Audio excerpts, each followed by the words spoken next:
Good afternoon. Good afternoon. All right. Yeah. President Trump had a productive meeting at today's Republican Senate caucus. The president discussed the urgent need for the Senate to focus on cutting taxes for hardworking American families. We must also make American companies more competitive so they can create more jobs and boost wages for American workers. And we must simplify the burdensome tax code that is currently rigged in favor of the wealthy and well-connected.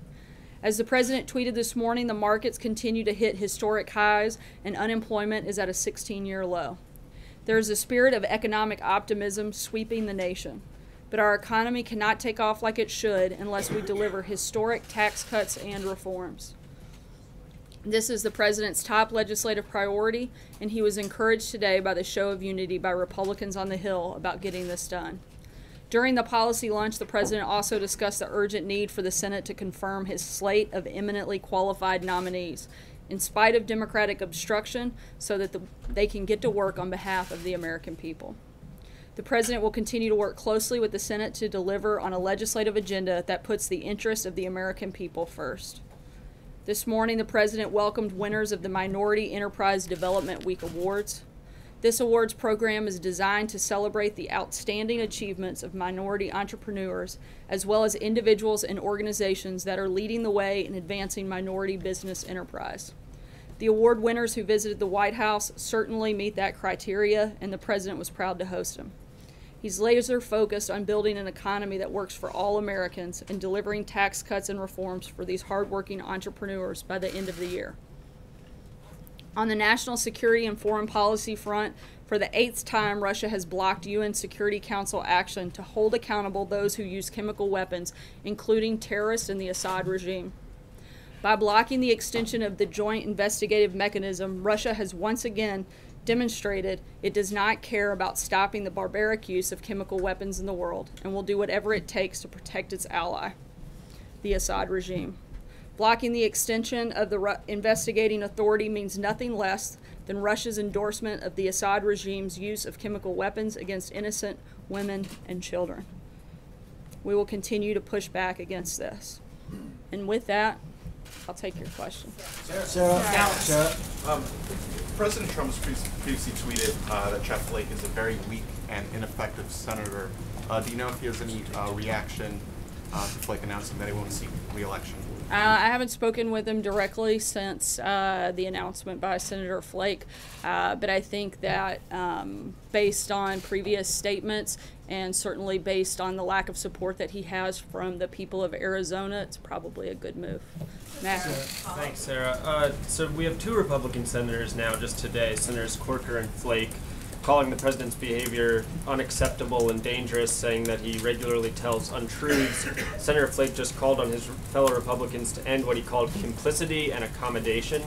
I'm wondering what's the White House's response to this criticism coming from 2 Republican senators? I think that we support the American people on this one. I think that the people both in Tennessee and Arizona supported this president, and I don't think that the numbers are in the favor of either of those 2 senators in their states, and so I think that this is probably the right decision. Thank you, Sarah. John? Today, you earlier... Sarah, why is the president involved in this feud with Senator Corker? Is there some concern on Capitol Hill that what you should be focused on is getting your agenda of tax reform through, and that petty feuds like this just distract from the bigger issues? So why is the president engaging in this?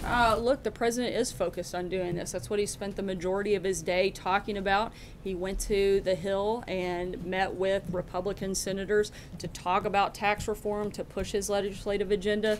That's what he's spending a good bit of this week doing, and will continue doing next week until we get the job done. But why does he engage like this? Look, you've got an individual in the president. He's a fighter. We've said it many times before. The people of this country didn't elect somebody to be weak. They elected somebody to be strong. And when he gets hit, he's going to hit back. And I think Senator Corker knows that. And he's, maybe trying to get a headline or 2 on his way out the door. Sarah, thanks a lot, Sarah. Well, since the president's taken office, as you know, 2 Republican senators, Senator Corker of Tennessee and Senator Flake of Arizona, have both announced they're not running for re-election. In your view, is the president remaking the Republican Party? And if he's doing that, is he remaking it in a positive way?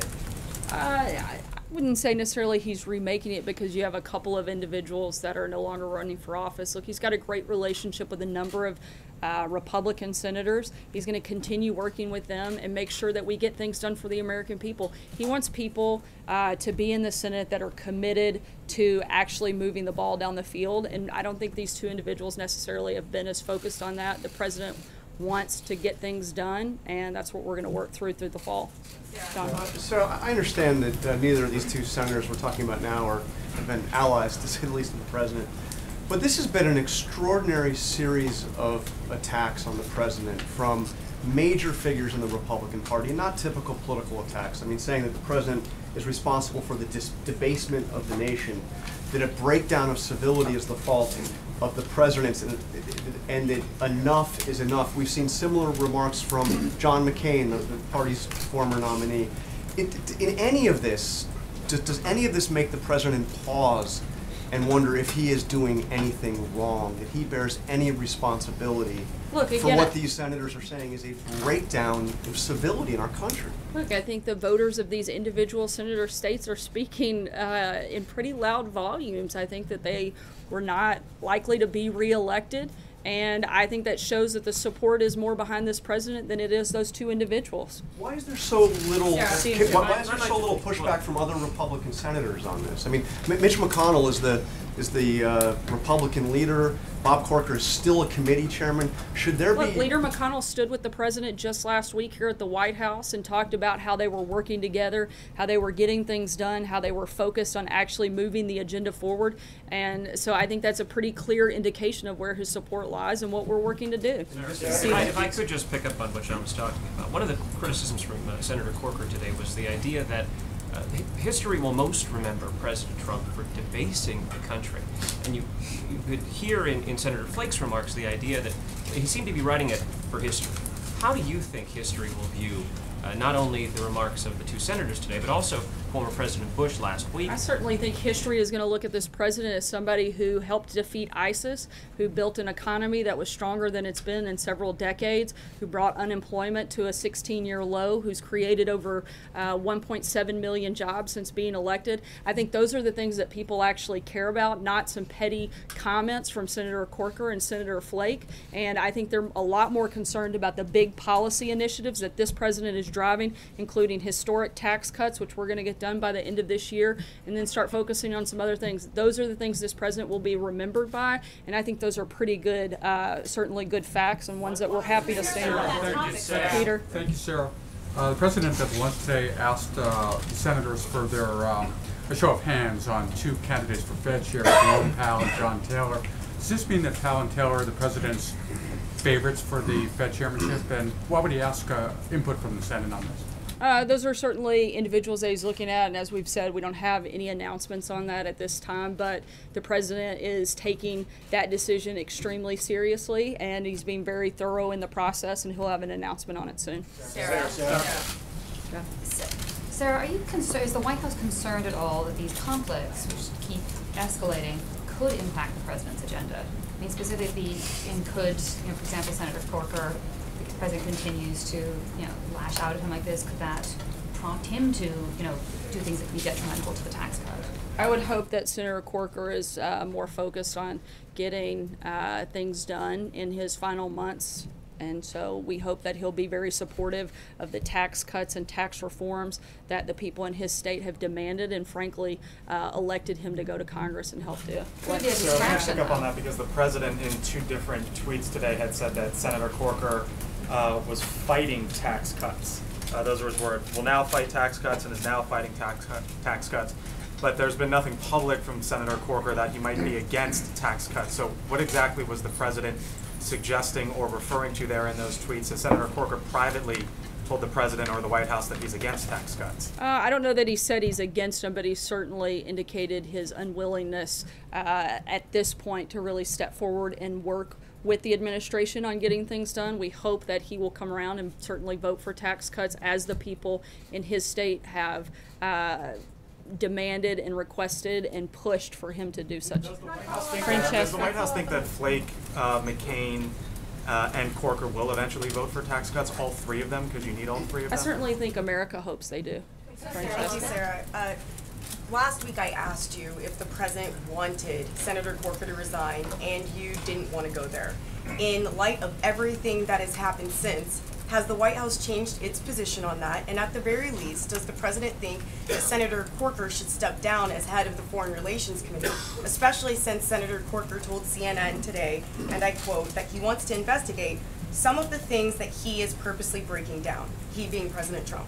Look, I think that's a decision for Leader McConnell in terms of who has those chairmanships. That's not something for the president to determine. The president doesn't think that he should step down or that he should resign? I haven't spoken to him specifically about that, but in terms of how the chairmanships are decided, that would be up to Leader McConnell. John?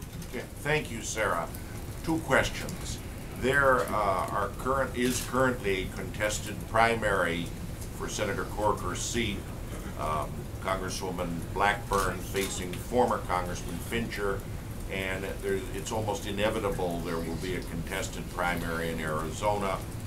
Dr. Ward not going to be left to get the nomination. Will the president take any role in the nomination process there? As I've said many times before from the podium, I'm not going to weigh into any political races and whether or not the president will engage. It's not appropriate for me to do from here. Charlie? The other thing, Sarah, is that in his penultimate salvo on Twitter, the president said that Senator Corker asked him to be Secretary of State and he refused the request. That's a pretty serious claim, because no one really has been proven to have asked for a job in modern times like that. Did Senator Corker actually ask the president to be his Secretary of State? That's my understanding, but I don't know much beyond those initial comments. Charlie? Is the president confident that Majority Leader Mitch McConnell can hold the Senate caucus together? Yes, he is, and he thinks that we're going to work together with Republican senators, particularly Leader McConnell, to get tax cuts and tax reform done this year. And is he upset by senators? Why does the White House and the president specifically continue to say that Senator Bob Corker helped President Obama on the Iran deal when the facts clearly say that's not true? Actually, the facts do say that it's true. It was Senator Corker who wrote the INARA legislation that legitimized the Iran nuclear deal. Despite lacking the votes to ratify the flawed Iran deal as a treaty in the Senate, Corker's bill rolled out the red carpet for the Obama administration, gaining congressional approval without the necessary votes. He may not have voted for it, but he certainly helped make it happen. But he didn't vote for it.